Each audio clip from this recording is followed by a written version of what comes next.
On Monday, Catherine exquisitely touched on the importance of compassion. And ironically, my inquiry into karma was through the same view. And we both delighted in that shared perspective for the week. The last but not least remembrance reminds us of the following statements. My actions are my only true belongings. I cannot escape the consequences of my actions, and my actions are the ground on which I stand.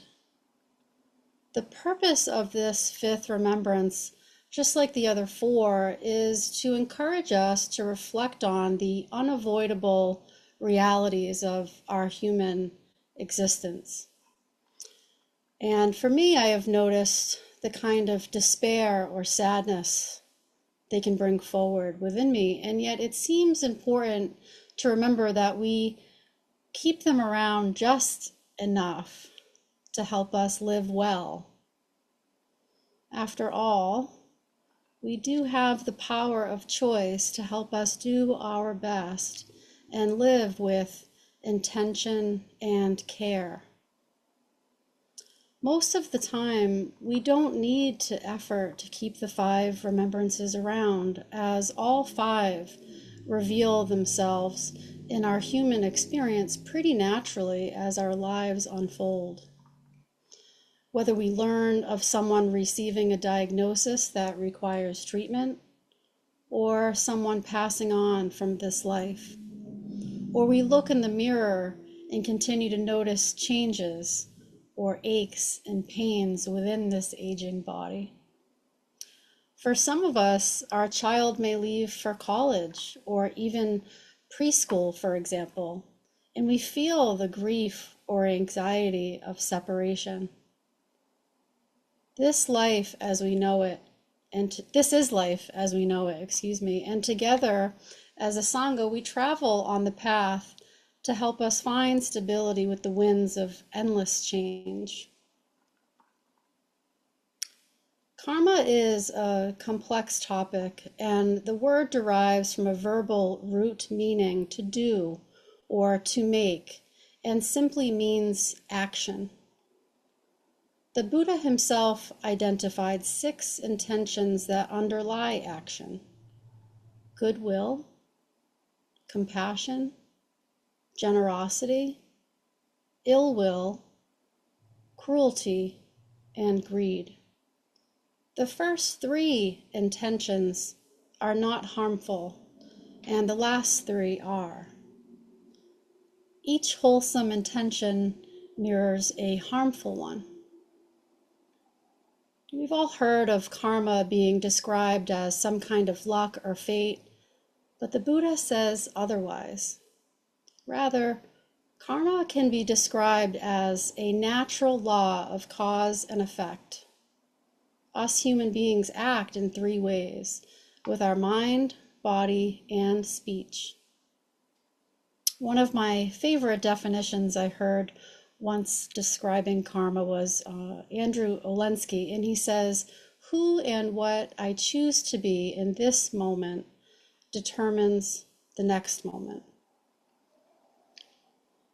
So a couple months ago, I was on my patio, and through the small cracks in the wooden fence, I saw a man on my lawn.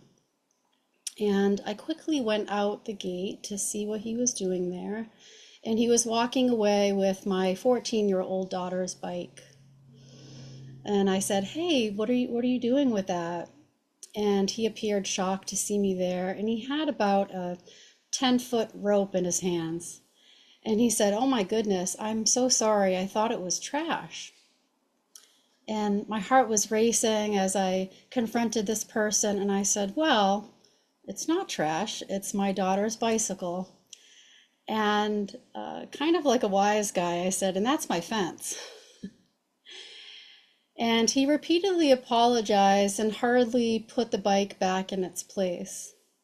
I was aware of my attitude in that moment, and I began to feel compassion for this person. And then I said, "You know what? It's my fault. I had it near the trash, and I told myself weeks ago I should move it from that spot. And the man hurried off, and into his van he went, and he left. I was still settling from the shock of it all, and then said to myself, did I have anything else outside by the bike? And I looked and noticed my empty table, and then remembered.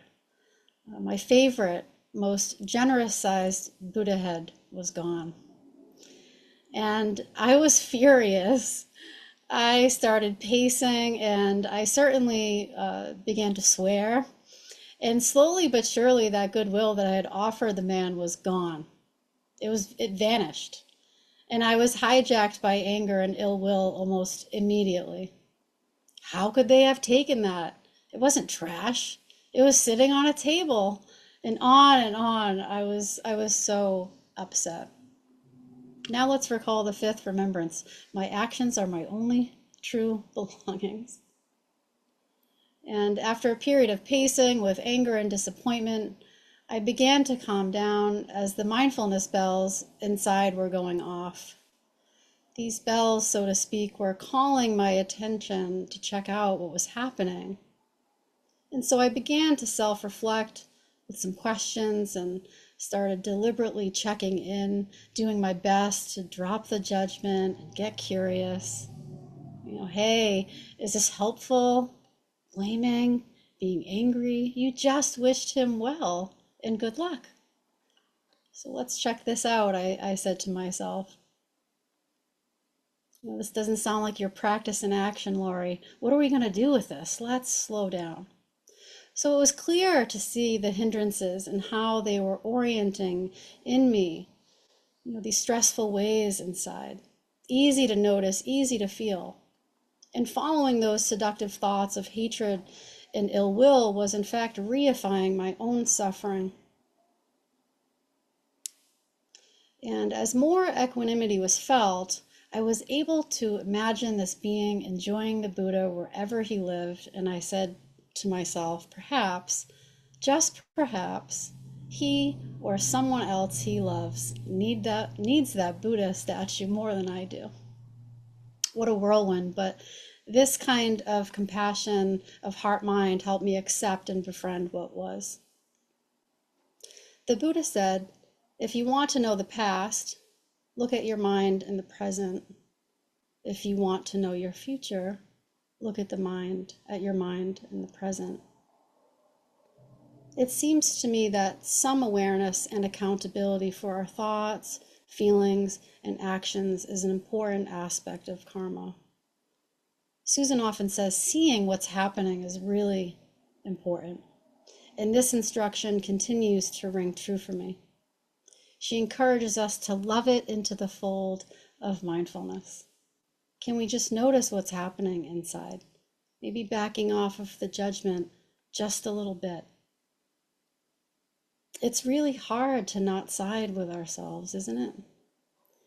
And yet we learn that doing so only keeps our hand on the hot stove of dukkha and stress and suffering. Bringing forward our mindfulness practice is compassionate in light of our actions being our only true belongings. We do need to give ourselves lots of gold stars for our efforts. We won't be perfect. Who is? No one. The Buddha head was gone, and I was left with how am I going to relate to this moment? So I'd like to offer this quote as I wrap up. It's a quote from Pema Chodron. And it says, first we acknowledge what we feel: shame, revenge, embarrassment, remorse. Then we forgive ourselves for being human. Then, in the spirit of not wallowing in the pain, we let go and make a fresh start. We don't have to carry the burden with us anymore.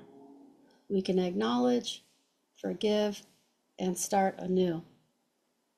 If we practice this way, little by little, we'll learn to abide with the feelings of regret for having hurt ourselves and others. We will also learn self-forgiveness. Eventually, at our own speed, We'll even find our capacity to forgive those who have done us harm. We will discover forgiveness as a natural expression of the open heart, an expression of our basic goodness. This potential is inherent in every moment. Each moment is an opportunity to make a fresh start. So, thank you so much for listening and being here today. Yeah.